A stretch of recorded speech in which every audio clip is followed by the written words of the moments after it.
The night Linnea Voss died, the owl did not leave. It had been there for 4 months before that night, perched on the wide cedar beam above the back porch, patient in a way that seemed to exceed what patience meant for a wild thing.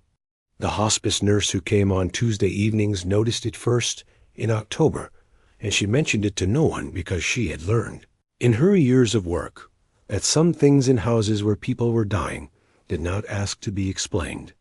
The owl stayed through November, through the first frost, through the week when Linnea stopped eating, and through the week when she stopped leaving her bedroom. It stayed on the beam, sometimes angled toward the window, sometimes turned toward the woods, but always there when anyone looked. Linnea's son Stellan drove up from Connecticut on a Thursday in December. He had been making the 4-hour drive every 2 weeks since September, and each time he arrived, he told himself he was prepared, and each time the truth of the house met him at the door and undid everything he thought he had prepared. This time, when he pulled into the gravel drive and cut the headlights, he sat in the car for a long moment before going inside. And in that moment, before he had even opened the door, he saw the owl. It was looking directly at him. He did not think much of it then. He was tired. He was grieving something that had not finished happening yet, which is its own specific kind of exhaustion. He went inside, and he sat with his mother, and they talked for a while, in the low way that people talk when there is too much to say and not enough time to say it. And eventually he fell asleep in the chair beside her bed. She was gone by morning. What no one could explain, then or later, was what happened in the weeks after.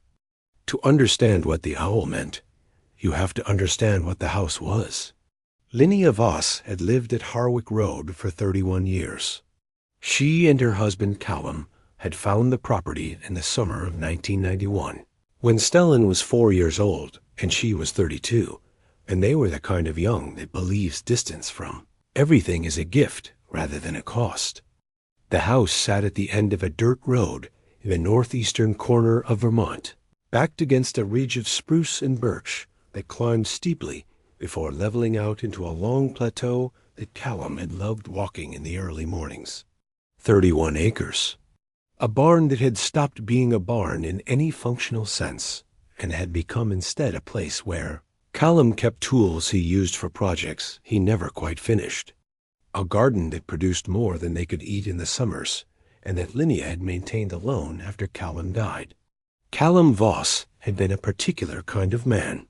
He was quiet in the way of people who have made a specific choice to listen more than they speak, and he had large hands that were good with small things, and he had an unhurried quality about him that Linnea had loved from the beginning, and that she had sometimes, in the difficult years, wanted to argue with.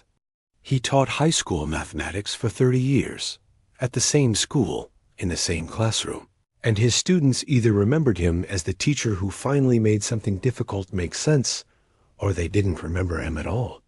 There was no middle version of how he landed with people. You saw what he was or you didn't. He had been an amateur naturalist in the way that men of his generation sometimes were, without the word for it, simply accumulating knowledge about the living world around him, the way others accumulated records or tools. He could identify every bird on the property by call. He knew the trees by bark and by silhouette, could name the wildflowers in April by their leaves before they opened, kept a worn field guide in his coat pocket from March through November that he consulted not because he needed to, but because he liked the act of verifying what he already suspected. He had filled 12 notebooks over 30 years with observations, dates, weather conditions, the first dates of arrivals and departures of migratory birds. Linnea had found these notebooks in the barn after he died, and she had sat with them for a long afternoon, reading his handwriting that went from careful to casual as the years progressed, the early notebooks dense and formal, and the later ones looser, more digressive, sometimes including observations that had nothing to do with birds or seasons, simply thoughts he had been having while watching something. She had found, in the third to last notebook, a single line that had nothing to do with anything around it. It read, "Stellan called today." He sounded like a man standing outside a room. She had closed the notebook and put it back. She had thought about that line for 4 years. Callum died in 2014. A stroke, quiet and sudden, on a morning when he had gone out to the barn before breakfast. Linnea had found him. She had not spoken of what it was like to find him, not to Stellan, not to anyone who asked. What she had spoken of, in the weeks afterward, was small and specific, the coffee still warm in the pot, the barn door open at the angle he always left it, propped with the piece of fieldstone that had been in that spot for 20 years. The way the morning light had looked, the particular quality of it, October light that came in low and golden and lit the dust in the air. She had a habit, which Stellan recognized as her way of holding things she could not hold directly, of approaching pain through its peripheral details. It was something they shared, though neither of them had ever named it. She grieved him for years in a way that did not look like grief to people watching, but that was grief in its truest form, a restructuring. When something that load-bearing is removed, what remains does not collapse. It reorganizes around the absence. Linnea reorganized around it methodically, with her eyes open. She learned what she could do alone, and she did those things. She learned what she could not do, and she found other ways. She kept the garden. She kept the porch. She kept the morning walks on the ridge. She did not keep the Wednesday evenings at the library book group, because those had been something she and Callum did together. And alone, they were simply evenings, and she had enough evenings. She kept, though she did not think of it this way, the practice of watching. Callum had taught her to watch, not in an instructional way, but in the way people teach things they are simply doing in your presence. She had learned, over 30 years of marriage, to sit still outdoors and let the world resume around you, the way it pauses when you arrive, and then slowly unbunches itself if you give it enough silence. She had learned to look at a thing directly, and then look slightly away, because the peripheral vision often catches what the direct gaze misses. She had learned the specific patience of waiting for a bird or animal that you know is there to reveal itself on its own schedule rather than yours. After Callum died, she discovered that this patience worked on grief as well. After Callum died, she stayed. Stellan had asked her, gently and then less gently over the years, whether the house was too much for one person, whether she might want something smaller, something closer to him, something in a town where she could walk to places and see people without having to drive. She had listened to these suggestions with the particular patience of a woman who had already decided and simply had not yet told you. The house was not too much for her. It was the exact right amount. She had 31 acres of woods that she walked in most mornings, a garden she understood the way some people understand languages, a back porch where she drank tea and watched the light change over the ridge. She had the birds, whom she could now identify herself.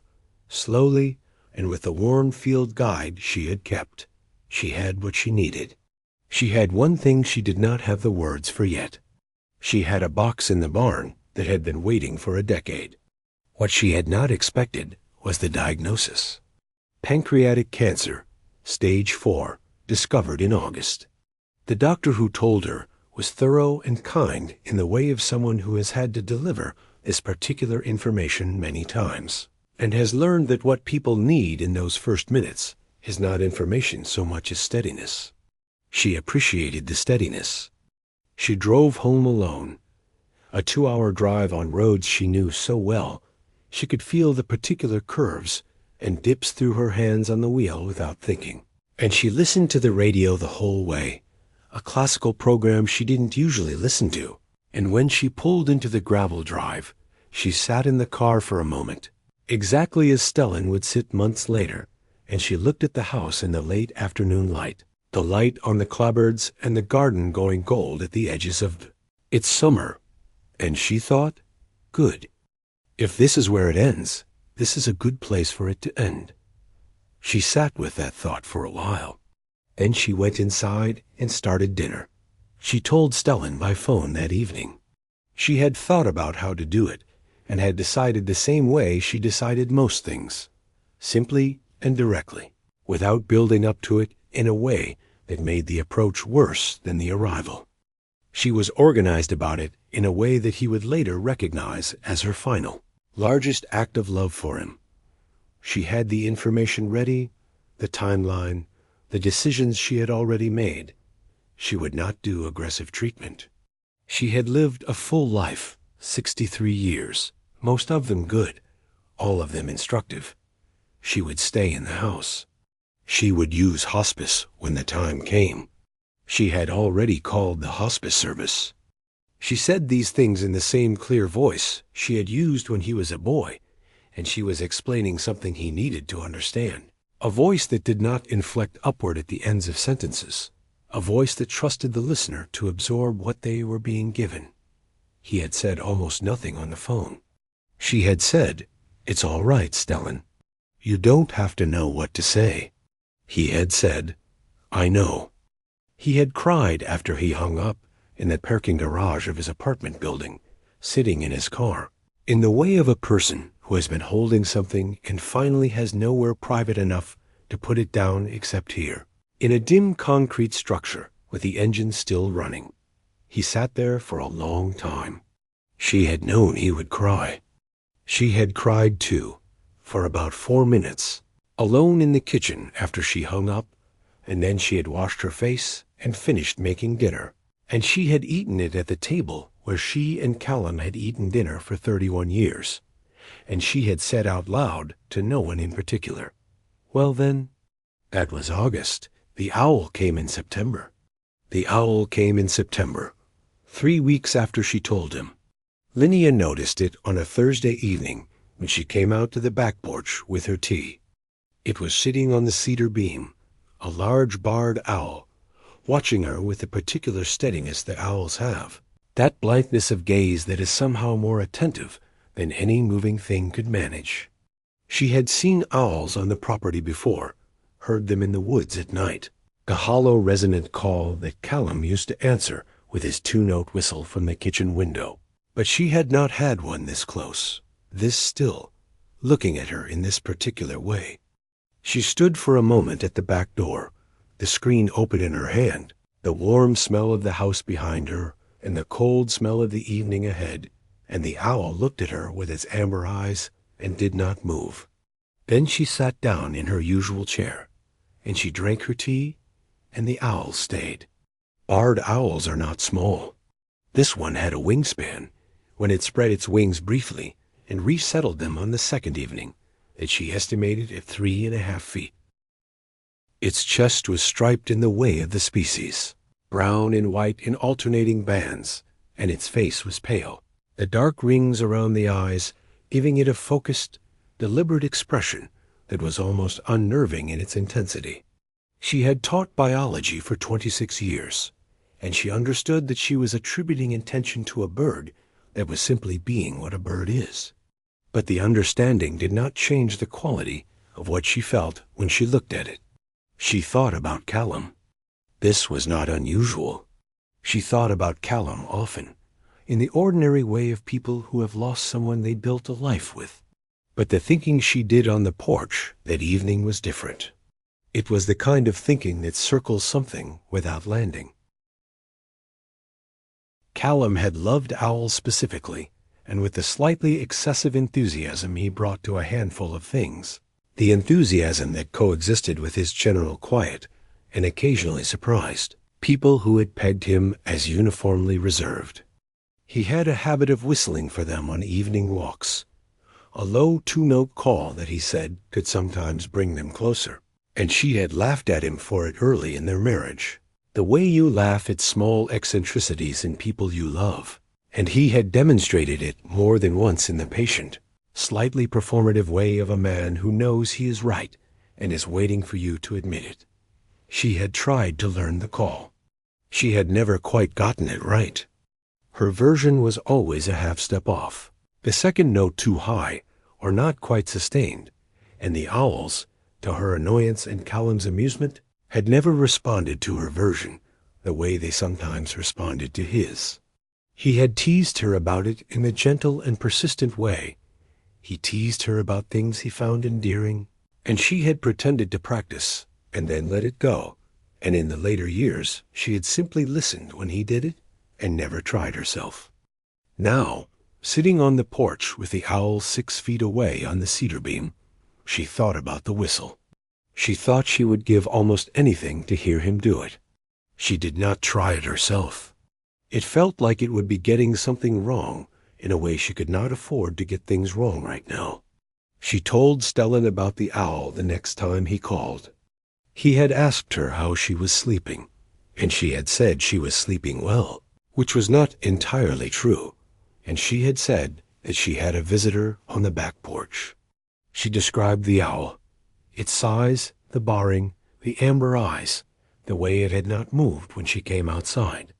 He had asked whether it seemed injured, and she had said no. It moved easily when it moved. It hunted at night. She had found evidence of this in the yard, and it returned in the mornings to the beam with the precise regularity of something that had decided on a territory. Stellan was quiet for a moment. Then he said he was glad she had company. He meant it as something small, a kindness, a way of acknowledging something he didn't know how to acknowledge directly.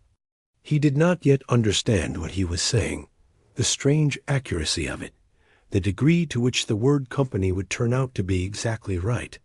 The owl had been on the property for 4 days. It would stay for 4 months. October moved into the house the way October does in Vermont, which is to say, it arrived with a beauty that has a kind of warning inside it. The maples went red, and then orange red, and then over about a 10-day period, bare, the leaves coming down in the wind and collecting in the corners of the porch and along the base of the garden fence. The mornings got cold fast, and the afternoons pretended to be warm, and by evening you needed a fire. Linnea had always loved this month more than any other.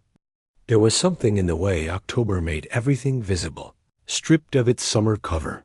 The structure of the landscape revealed the way an X-ray reveals structure, that suited the part of her that preferred honesty to comfort. She was weaker now. Not drastically, not yet, but she could feel it in the walks she took in the mornings, in the way she needed to rest after things she had not needed to rest after before.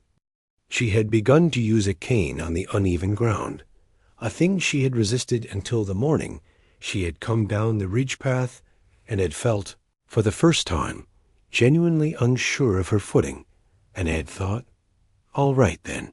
The cane. She had taken it without ceremony, the way she took most things.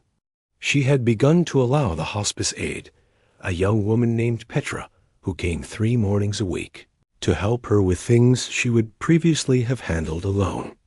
Petra was 24, new to the work, and she had arrived on the first visit in September with the careful over-helpfulness of someone who has been trained but not yet tested, and Linnea had seen this and had liked her immediately, because under the over-helpfulness there was something steadier, a quality of actual attention that could not be trained and that mattered more than anything else in this particular work. By October, they had established a rhythm.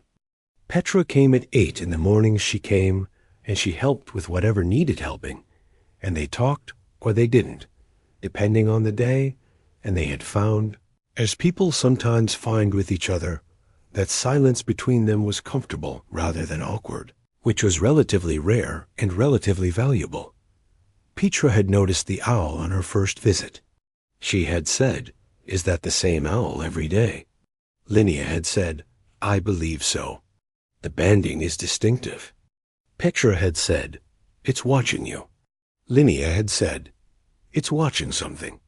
The hospice nurse, a steady woman named Ruth, who had been doing this work for 19 years, and who had a gift for being present without intrusion, had also noticed the owl and said nothing until the 2nd week of October, when she and Linnea were reviewing a medication schedule, and Linnea kept glancing toward the porch window.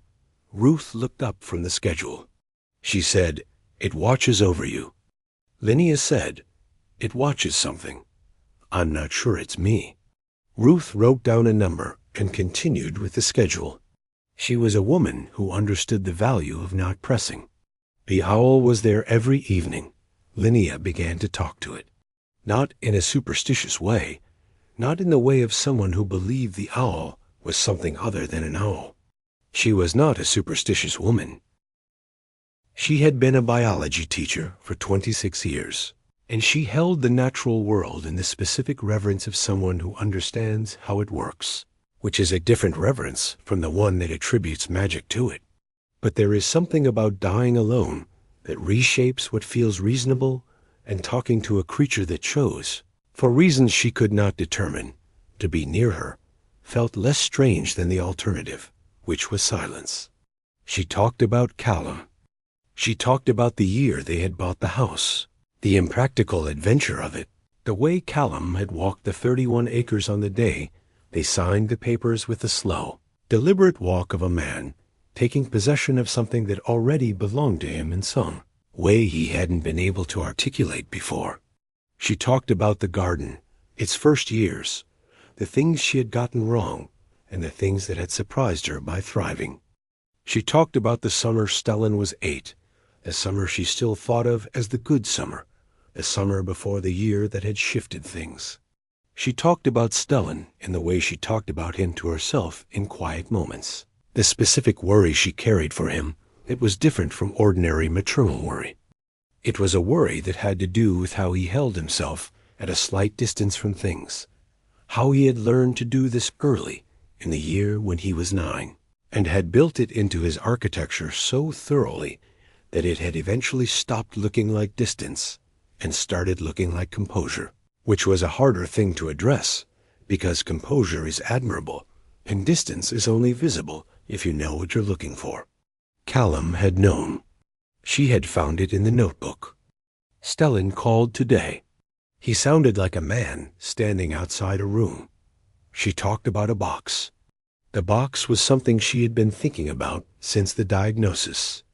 It was in the barn, in the back corner, on the shelf behind Callum's old tool cabinet, in a place that was not obviously a hiding place, but was the place where she and Callum had always put things they did not want to deal with immediately, which in practice meant things that required a kind of readiness neither of them had achieved yet. Stellan did not know about the box. He had not been in that corner of the barn since he was a teenager, the summer he was 17, when he had helped Callum winterize the tractor, and then they had stood side by side at the workbench while Callum explained how the engine worked, and Stellan had listened with the courteous and slightly unreachable attention of a 17-year-old who is present but not quite there. The box contained things she needed him to have after she was gone, things she had not been able to give him directly because she had not been able to find the words in time. And the longer she had waited, the more the words had receded, and she was not sure she would ever find them in speech, but she had found them in writing. Over several evenings in September, sitting at the kitchen table with a pen, saying the things she had been failing to say for 30 years. She had tried to tell him about the box on his October visit, and found that she could not. She had tried again in November, and found the same thing. He had come in on the Friday evening, and they had had a good night, dinner that Petra had left, the fire going, the particular ease that came with some of his visits and not others. And she had thought, tonight she would say, "There is a box in the barn on the shelf behind your father's tool cabinet. It has your name on it. Please find it after I'm gone." 4 sentences. She had rehearsed them. When the moment came, she had said, "How is work?" It was not an inability to speak. It was something harder to name. It was that the box was the last piece of a conversation that had been waiting for 30 years to be finished, and she was not sure Stellan was ready for it, and she was not sure she was ready to see his face when it landed. So she told the owl instead. She said, "He needs to find it himself. He needs to go into the barn and look in the corner behind the tool cabinet and find it without me telling him to look. He needs to do it in the dark, alone, without being sent. The owl had turned its head and looked at the tree line, and then it had looked back at her. She thought, I know that's not an answer. She sat for a while. She said, just don't leave before he gets here. The owl looked at her for a long moment. Then it turned back toward the barn. November was harder than October. The hospice team came twice a week now. The pain management protocol had been adjusted. She spent more time in the bedroom, which she had rearranged in September to face the window that looked toward the ridge, so that what she saw when she woke was the tree line and the sky above it rather than the interior of the room, which she had thought was a small and practical thing and had turned out to be more than that. Stellan was there the second week of November, and this time he noticed the owl more carefully. He came out to the back porch in the late afternoon when his mother was resting, and he stood near the cedar beam, close enough to really look at it, and the owl did not move. It was larger than he had expected from his mother's description. Or perhaps it was that she had undersold it. Or perhaps it was the stillness of it that made it seem larger. The barring on its chest was clean and precise, the eyes amber and fully open, despite the gray afternoon light that gave everything else in the yard a flat quality, a flatness it didn't have.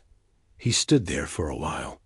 He had brought his laptop with the intention of working while his mother slept, and the laptop was on the kitchen table, and he should go back and open it, and he didn't. He said, half to himself and half to no one in particular, "What are you waiting for?" The owl looked at him for a long moment. Then it looked at the barn. He did not notice. He was already turning back toward the house. He had a phone call to make, paperwork for the hospice team, a conversation with his mother's primary care doctor that had been rescheduled twice. He had the organized distraction of a person managing grief by managing logistics, and he was very good at logistics, and it kept his hands full and his chest manageable. What he did not know then was that the look toward the barn had not been random. What he did not know then was a great many things. He would not understand that for another month. Linnea deteriorated in December in the way that was predicted, and that was still a surprise, as these things always are, because there is a difference between knowing something and experiencing it that no amount of preparation closes entirely. There is a clinical quality to the vocabulary of dying that functions as a kind of mercy and a kind of distance in equal measure. Deterioration, transition, the final stages. Actively dying. These phrases carry information without carrying the weight of what the information means in the hours between one cup of tea and another, and the quality of a person's hands. In the specific way, the light looks different in a room when the person who has defined it is becoming less. What they meant for Linnea was that she left her bedroom only once in the first week of December, on a Wednesday morning that was cold enough that she needed 2 blankets, and Stellan standing behind her, one hand ready on her shoulder, to sit on the back porch. She had asked for it the night before. She had said, "I want to see the porch." Stellan had said, "Tomorrow, when it's light." She had said, "Yes, tomorrow." She sat on the porch for 20 minutes. The owl was on the beam. She looked at it for a long time without speaking. Stellan stood behind her and watched the owl and his mother look at each other and felt something move through him that he did not have language for. That was not grief, exactly, and was not peace, exactly, and was something that existed between those two things, in the territory that feelings occupy when they exceed their names. Then she said to Stellan, "Your father used to whistle for owls." He said, "I know." She said, "I could never do it right. My pitch was always off." He said nothing, because there was nothing to say to this, because they both understood she was not talking about owls, and he was not yet sure he could receive what she was actually saying without coming apart in a way that would not serve either of them. She said, "He was patient about it." He said, "Yes, he was patient about a lot of things." She looked at the owl. She said, "Yes." She went back inside and did not come out again. Stellan stayed. He had told his job he needed time. He had made the calls he needed to make, and he had arranged his life in the careful temporary way of a person who does not know how long they have, but knows it is not long. He slept in his old room, the one with the window that faced the ridge, and he lay awake most nights listening to the house. The sounds a house makes in winter. The particular creak of the third step on the stairs. The sound of the furnace cycling. His mother's breathing. On the nights it was audible from the hallway. The owl called twice between midnight and 3 that week. Each time he heard it, something in his chest that had been tight all year got tighter, and then, strangely, eased. He could not explain this. He did not try. He simply lay in his old room in the house where he had grown up and listened to the owl, and the night, and the sound of his mother's breathing, and he stayed. That was the most he had done in a long time. It was more than it sounds. She died on a Wednesday morning, just before 7. Ruth had been there through the night. Stellan had slept briefly, 2 hours, and had come back to the room at 6:30. His mother had been unconscious for the better part of 2 days. Her breathing changed, her face very still. He had sat beside her and held her hand. He had said the things you say, which are simple things, because by that point, simplicity is all there is. At 6:54, her breathing stopped.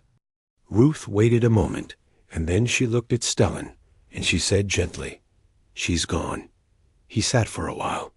He was not sure how long. The room was very quiet, and the window was starting to go gray with early light, and everything in the room was exactly where it had always been, and none of it was the same. Then he went to the back porch. He did not plan to. His feet simply took him there. The owl was on the beam. He stood on the porch in his socked feet on the cold wood and looked at the owl, and the owl looked at him, and for a moment neither of them moved. The woods behind the house were beginning to lighten. The ridge was still dark. The air smelled like frozen ground and spruce. He said aloud, his voice strange in the silence, "She's gone." The owl did not move. He went back inside.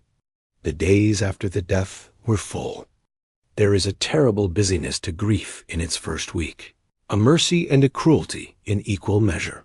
And Stellan moved through the calls and the arrangements and the decisions with the efficient sorrow of a person who has learned that moving keeps you functional and stopping does not. He called the people who needed to be called. He met with the funeral director, a gentle and unhurried man named Everett, who had known his mother from the library board. He cleared the medications from the bedside table and folded the hospice equipment into bags that were picked up on Friday. The owl stayed. This was the thing that began to take shape in him, slowly, the way things take shape when you are too busy to think directly about them.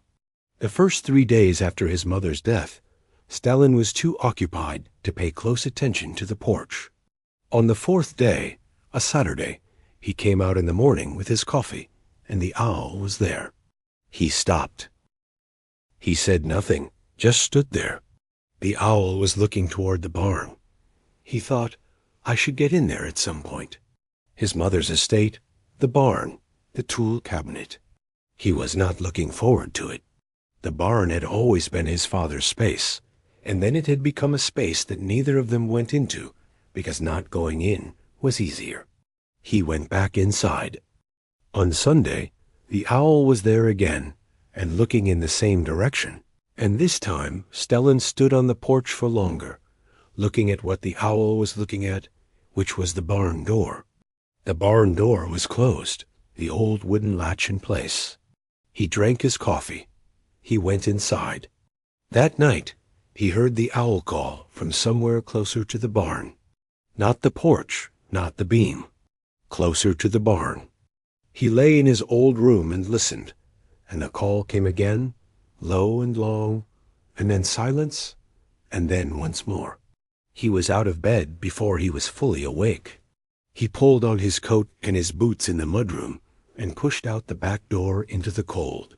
The moon was nearly full, which gave the snow a strange pale light, and the yard between the house and the barn was lit well enough to walk. He crossed the yard. His breath made clouds. The barn door latch was cold and stiff under his gloved hand. He pushed the door open. The barn smelled like his father. This was not a metaphor. Wood dust and machine oil and the particular dry cold of old timber have a smell that Stellan had not encountered in a decade, since the last time he had been in this barn, and it came at him all at once in the dark, and he stood in the doorway for a moment, not able to move. Then he turned on the flashlight from his phone. The barn was as he remembered it.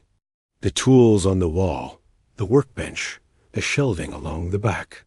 A layer of dust over everything, fine and undisturbed. His father's things exactly where his father had left them. He moved to the workbench. He opened drawers that had not been opened in a decade. He found the things a man keeps in a barn, nails and screws sorted by size, a waterproof flashlight with dead batteries, a leather notebook of measurements for projects. He held the notebook for a moment. His father's handwriting, neat and angled, a list of dimensions for a raised garden bed that he had never finished building. He put it down. He moved to the shelving in the back. He was not sure what he was looking for. He was not sure why he was here at midnight in his dead mother's barn, except that something had pulled him, and he had learned recently not to argue with the things that pulled him. Behind the tool cabinet, on the lower shelf, half hidden by a coil of extension cord that had been there since before he left for college, was a box. It was a shoebox, actually, though not from shoes. It was a plain shoebox that had been wrapped in brown craft paper and sealed with packing tape, and on the top, in his mother's handwriting, was a single word. His name, Stellan. He picked it up. He stood in the barn with the flashlight and the box in his hands and the smell of his father all around him, and he did not open it right away. He stood very still for a long time. Then, from somewhere above the barn, the owl called. He carried the box into the house and set it on the kitchen table and sat down in front of it. The kitchen was warm. The clock on the stove said 12:47. He made himself a cup of tea, which he did not want, because making the tea was a reason to delay, and he needed a reason to delay. He needed a minute to exist in the ordinary version of the kitchen before the kitchen became whatever it was about to become. He had spent most of his adult life doing this, managing his approach to things, arriving at emotions by degrees, testing the temperature before committing weight. It had served him well in many contexts. His work, his relationships, the long administrative process of his mother's illness, and now death. He was skilled at the approach, but the box had his name on it, in his mother's handwriting, and his hands were not steady.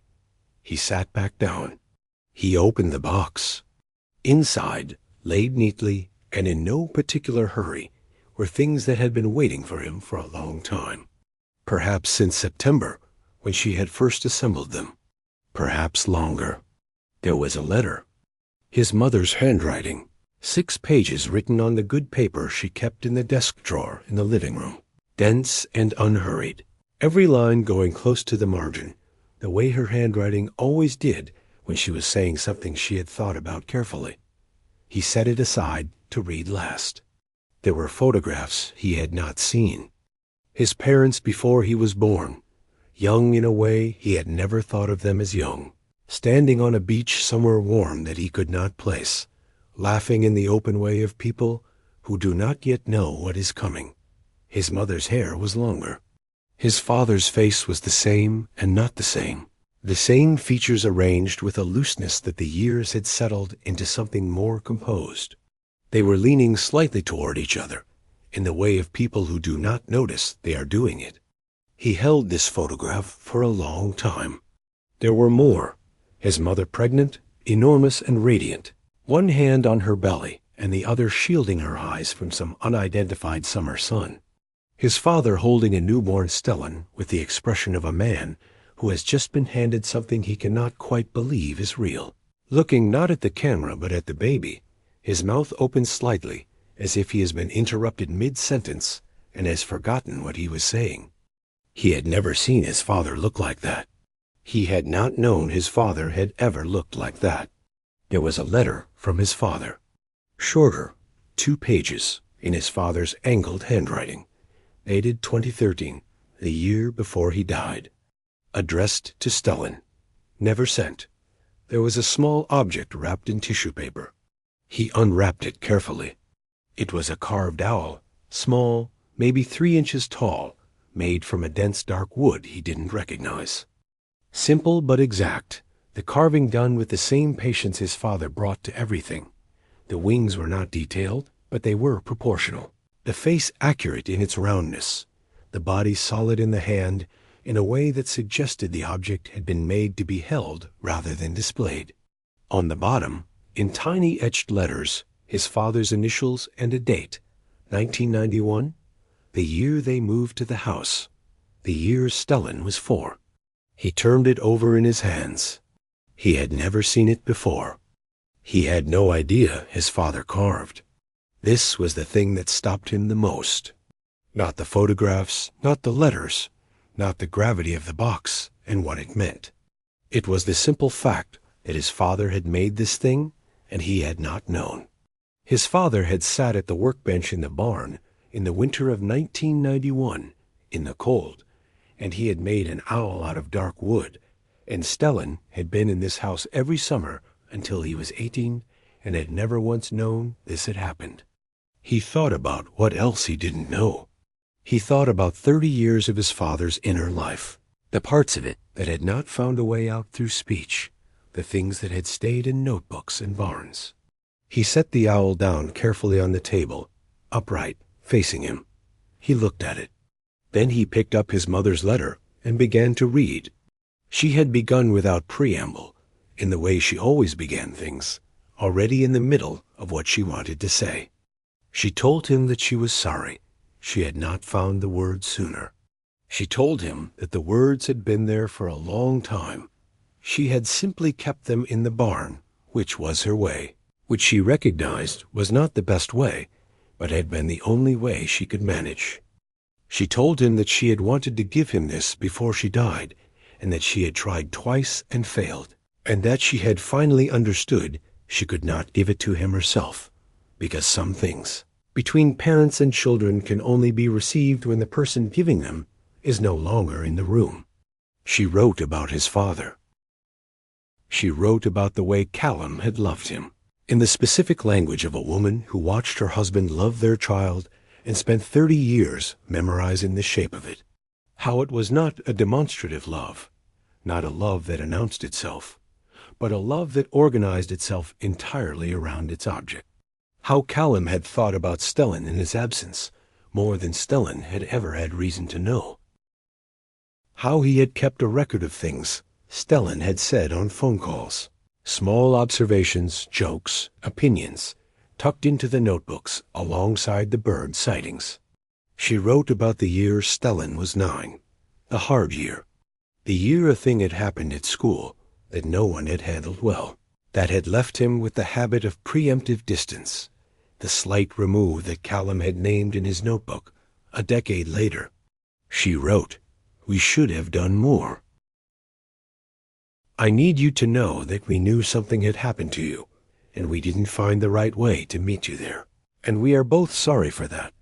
And I am saying it now because your father couldn't, and because it needed to be said." She wrote about how Callum had known and had been patient, and had built the carved owl in the barn that winter, alone in the nights, as a way of holding something he didn't know how else to hold.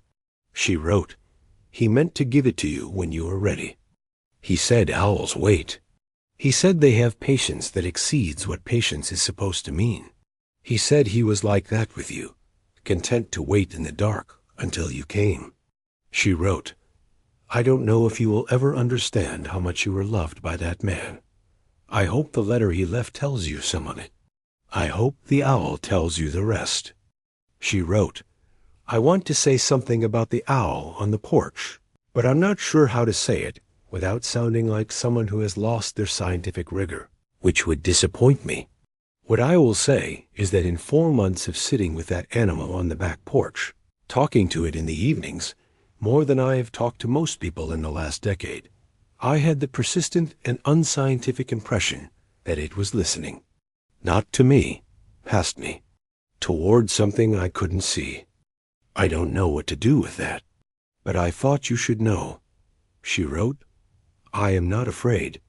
I want you to have that. I sat on this porch for 31 years, and I watched the light change over the ridge thousands of times, and I thought, every single time, that there is no better thing to have watched. Not a bad life to have had. She wrote, there is a boy at the end of the barn road who sells firewood. He is 17, and his name is Rowan, and he has been cutting wood for me since October. Please pay him for October and November. I didn't get around to it. He laughed despite himself.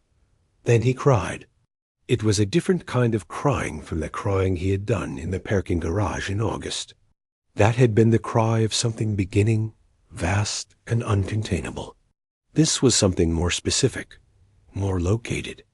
It was the cry of someone being shown clearly, for the first time, the shape of what they had been given, at exactly the moment they could no longer say thank you.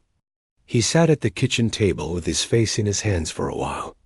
Then he picked up his father's letter. He read it twice.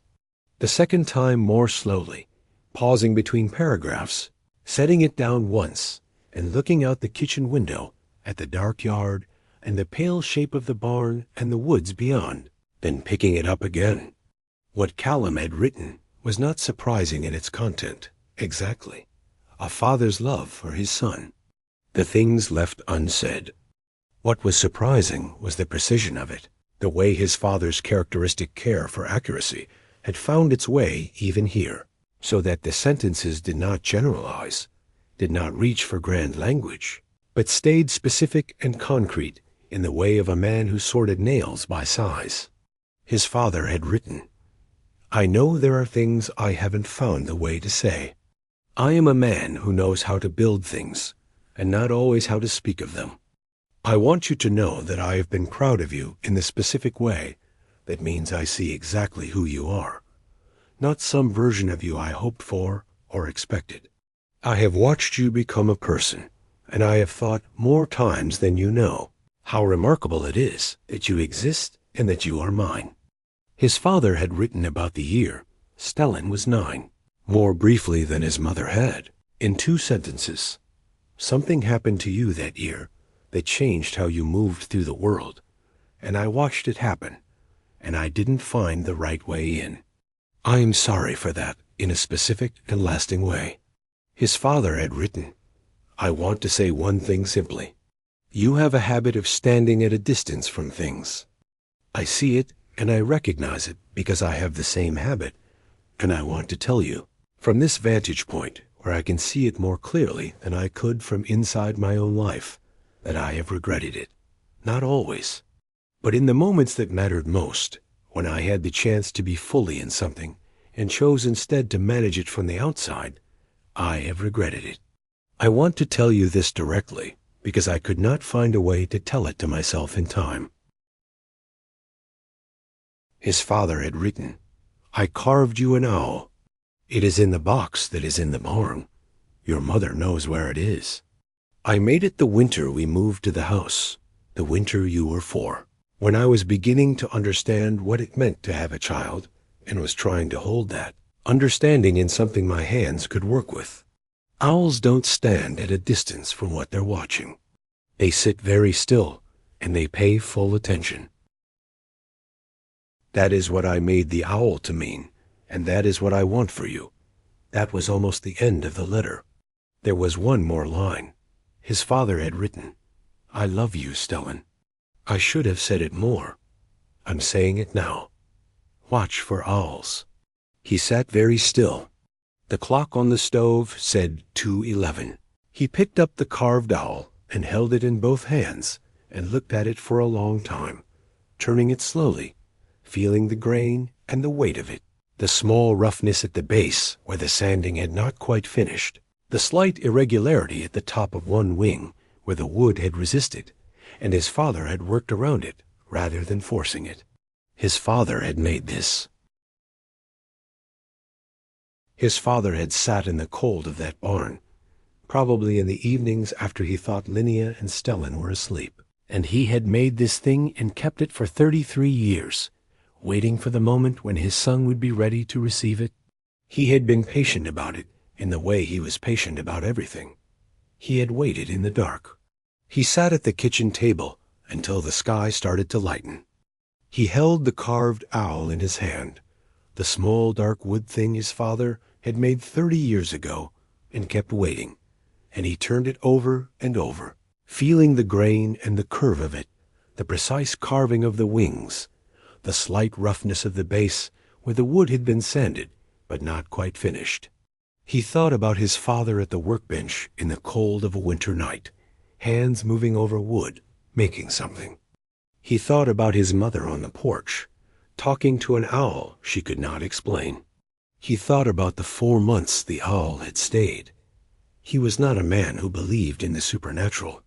He had been raised by a biology teacher and a man who sorted nails by size, and the frameworks they had given him for understanding the world were practical and grounded.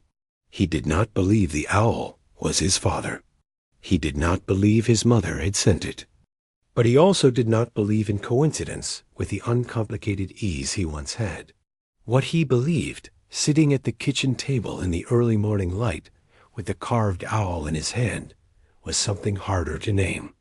That the world has a tendency, sometimes, to gather things. That what we leave behind does not always stay put. That there are forms of presence that do not require a body. He was not sure this was a comfort or a terror. It was both, he decided. Like most true things. He went back out to the porch as the sun broke over the ridge. The light came in at the low angle of a Vermont winter morning, horizontal and pale gold, catching the frost on the yard and the surface of the snow and the rough bark of the old maples along the drive. It was the kind of morning his mother had loved. He had heard her say so 100 times without ever quite stopping to look at it himself. He stopped now. He looked at it.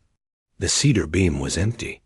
He stood there for a moment, looking at the empty beam, at the space where the owl had been for 4 months, the space that still held the shape of a thing that was no longer there. He looked out toward the woods. He did not see it. He stood on the porch for a long time, in the cold, in the morning light, not moving, in the way of a person who has understood, finally, that stillness is not the same as distance. And then, from somewhere deep in the ridge, past the spruce line, past where the trees thinned toward the plateau his father had loved to walk, he heard it, once, low and long, and then gone. He stayed at the house for 2 more weeks. He paid Rowan for the firewood. The boy was 17 and serious, and accepted the money, with a quiet thank you and a mention that Linnea had always made him tea when he came, which he said without sadness, simply as a fact he was recording so someone else would have it. He did not look at Stellan with pity, which Stellan appreciated. He looked at him the way people look at each other when they both know something and neither of them has to explain it. Then he put the money in his coat pocket and got back in his truck. Stellan fixed the latch on the barn door, which had been sticking since October. He spent a morning in the barn, not working the whole time, sometimes simply standing in different spots, getting used to being in there. He opened all the drawers in the workbench. He sat on the stool his father had always used.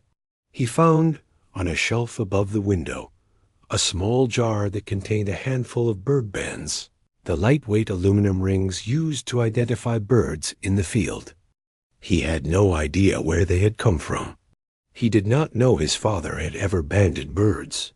He put the jar on the shelf in the house, next to the carved owl, because it seemed like the right place. He walked the ridge twice, once in the morning and once in the late afternoon, following the path that his father had walked most of his adult life, a path that was visible only if you were looking for it, a slight wearing down of the undergrowth, A series of markers his father had driven into trees decades ago, small wooden stakes that had weathered gray. He had never walked this path alone before. He had walked it with his father a handful of times as a boy, and the memory of those walks had lived in him at a remove, filed away under the category of things that were simply part of the landscape of childhood, unremarkable because they were consistent. Now they were remarkable. He stood on the plateau both times and looked out over the valley. In winter, it was white and still and clean in a way that explained, without any need for words, why a person would choose to live here in the particular way his parents had chosen to live here, which was to say completely, without a reservation in the city for when it got to be too much. It had never been too much for them. He was beginning to understand what that meant. He went through his mother's things in the evenings, slowly and without forcing it, the way she would have wanted it done. He found her notebooks from her teaching years, 26 volumes of lesson plans and observations, and the margins filled with small notations about individual students. He found Cowlin's 12 naturalist notebooks on the shelf in the living room, where she had kept them after his death. He found, in the drawer of her bedside table, a photograph of herself that he had never seen, younger, maybe 40, standing in the garden in summer, looking at the camera with an expression he recognized as the expression she wore when she had just thought of something and was deciding whether to say it. He did not know who had taken the photograph. He kept it. He packed his father's leather notebook of project measurements and took it back to Connecticut. He brought the carved owl back.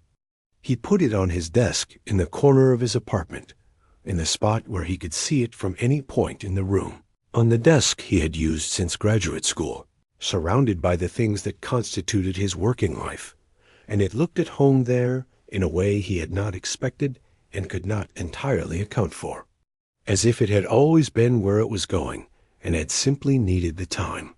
He told a few people close to him that he had found letters.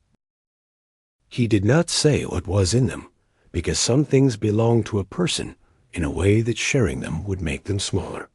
The people who knew him said he seemed different when he came back from Vermont. They meant it as a question, and he said only that he'd had some time to think. He said it without apology, without the slight bracing quality that had previously accompanied any acknowledgment that he might have been affected by something. He went back to Vermont in March, when the snow was starting to soften at the edges, and the maples were showing the first red at the tips of their branches. The red that arrives before anyone is quite expecting it. The red that means something is returning. He walked the property. He went to the barn. He stood on the back porch for a long time, in the cold that still had February in it, watching the yard and the woods. The cedar beam was empty. He was okay with that. He had not fully understood, until he stood there in March, that he would be okay with it. He had thought, in December and January, that the owl's departure would feel like another loss, and it had not felt that way. It had felt like a conclusion, the right kind of ending. He had thought about this enough in the months since to know he could not be sure about it. He could not be sure whether what he thought was true. But he had come to believe, tentatively, and with the caveat that he would hold it loosely rather than tightly, that some things happen at the right time and in the right order even when the order looks like accident, that patience is not passivity, that waiting in the dark for someone to be ready is its own form of love. His father had believed this. He was beginning to. The hospice nurse, Ruth, sent him a note in January. He had not expected it. It was a card, plain and unadorned, and she had written in it by hand, in a careful way of a person who takes handwriting seriously. She wrote that she had been glad to know his mother. She wrote that she had been doing this work for 19 years, and that in those years she had encountered, in houses and rooms and at bedsides, things she could not account for in the vocabularies she had been trained in, not in the way of a person who had abandoned reason, but in the way of a person who had accumulated enough evidence to know that the edges of what is real extend beyond what is currently mapped. She wrote, "Your mother used to talk to the owl in the evenings.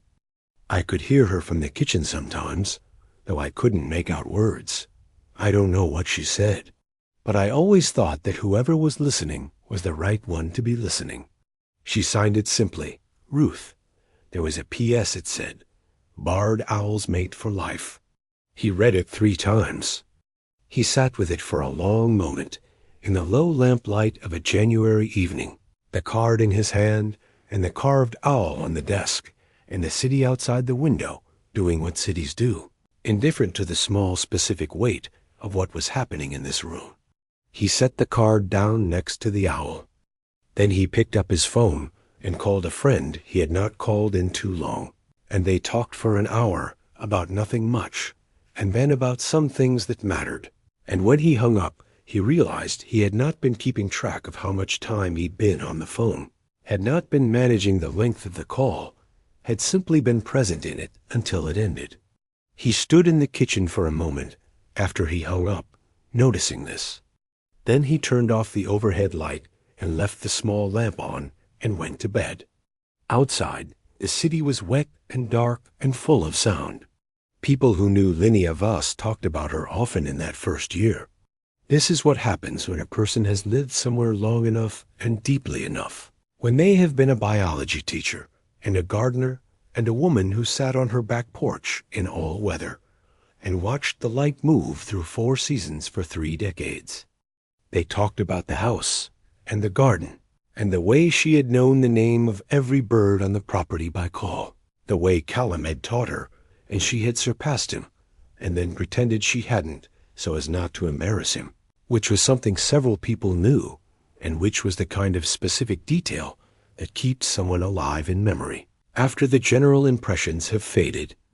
They talked about Callum and how she had stayed when she could have left and many people would have, and what that kind of sustained choice looks like from the outside, which is that it looks like simply living your life, but is actually something much more particular.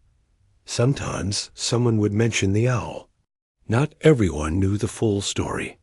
Some knew only the broad outline. A barred owl, a back porch, 4 months. Some knew the detail about the beam, or the way it had watched the barn. The hospice aide, Petra, had told the story at a dinner the spring after Linnea died, and the table had been quiet for a moment, in the way tables go quiet when something has been said that deserves the silence. Someone had asked how long the owl stayed after Linnea died, and Petra had said she didn't know exactly. She hadn't been there for the end, but that Stellan had told her it had been on the beam every morning until the day he left. Someone asked, "And then it was gone?" Petra said, "Yes." Then it was gone. The table was quiet again. Then someone said, "Maybe it was waiting." Nobody asked what it was waiting for. They all understood. What Stellan understood in the months after was not the same as what he had understood before. This sounds obvious. It is not. There is a difference between being changed by something and understanding how you have been changed, and the understanding tends to arrive later and less dramatically, in the middle of ordinary things, and to keep arriving. He understood it once when he was standing in a grocery store in February, and he saw a man teaching a child, maybe 4 years old, maybe 5, how to choose an apple, squeezing it gently to test its firmness, lifting it to look at the color, and the child was paying attention with her whole body, the way children pay attention when something is being given to them directly. And Stellan stood in the produce aisle for a moment and felt something move through him that he did not try to name.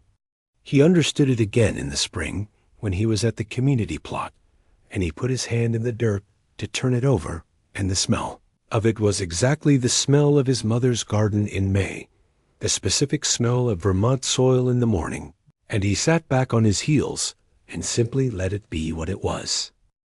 He had spent most of his adult life at the slight remove his father had named in the letter, managing things well and feeling them from a careful distance, and he had thought this was a kind of competence, and he had been right that it was competence, and he had been wrong that it was sufficient. Competence without presence is just efficiency. He had been efficient. He was trying now to be something else. He went to therapy, which is the practical thing and the thing people most avoid. He started a garden in the spring in a community plot 3 blocks from his apartment, which was inadequate in every way compared to his mother's garden, but was also enough. He grew tomatoes and basil and a row of Swiss chard that he had no particular plan for and which thrived. He walked more. He had always driven. He called people. He learned, over the course of that year, to notice when he was standing outside a room, and then, having noticed it, to go in. His friend Gaia said to him once, in the summer, "You're different since your mom died." He said, "I think I'm more like her." She considered this. She said, "I think you're more like him." He looked at her. She said, "The way you go still when something matters. The way you stay." He went back to Vermont in the fall, on a weekend when the maples were at their peak, because his mother had always said October was the month, and she had been right about most things, and he had decided to proceed on that assumption. He walked the ridge in the early morning.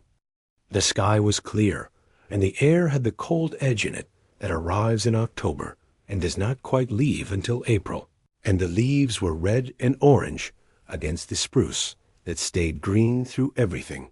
And it was exactly what his mother had said it was, every time she had said it for 31 years. He stood on the plateau and looked out over the valley. He had brought the carved owl with him in his coat pocket, for no reason he could clearly articulate, except that it seemed right to bring it back here, to the place that had been there when it was made, to the land that Callum had walked on winter mornings when the owl was brand new and waiting. He held it for a while, in both hands, looking out over the valley in the morning light. He thought about his father standing here. He thought about his father's hands, a way they were with things. He thought, "I did not know you well enough." And then, which surprised him, "I am going to keep getting to know you." He put the owl back in his coat pocket and walked down. He had coffee on the back porch. He sat in his mother's chair. He looked at the cedar beam, empty now, worn smooth in the place where the owl had sat for 4 months, the wood compressed slightly in the shape of the grip, a mark you could see if you knew to look. He stayed there for a long time. The light moved across the yard the way it always had. The garden had gone to seed, which it would need in the spring, which was something he was thinking about. He was thinking about coming back in the spring. He was thinking about what it would mean to spend more time here, whether that was a thing he could arrange. The woods were still. And then from somewhere in the spruce, high on the ridge, a sound he would spend the rest of his life trying to describe accurately and never quite manage. Not because the sound was complex, because the accuracy required would have to account for what he knew and what he felt and what he believed, all at the same time. And language, even good language, does not always hold that much. Not a call this time. A whistle, low, 2 notes. Exactly right. The interval his father had always used. The interval his mother had always missed by a half step. The interval he had heard once as a boy on a fall evening, exactly like this one, and had filed away without knowing he was filing it. He knew it immediately, the way his father used to do it, the way his mother never could, the way no one else alive would have thought to do it, here on this ridge in October. He sat very still, the way owls sit, the way his father had asked him to sit, with full attention and without distance, and he listened until the last echo of it faded into the spruce and the ridge and the cold blue sky above both, and the woods were quiet again, and the yard was quiet, and the house behind him was quiet. He held his coffee cup.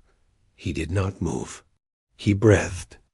And then, because there was nothing else to do, and because it was October in Vermont, and because the light was very beautiful, and because stillness was not the same as distance, and because he was finally here, he stayed.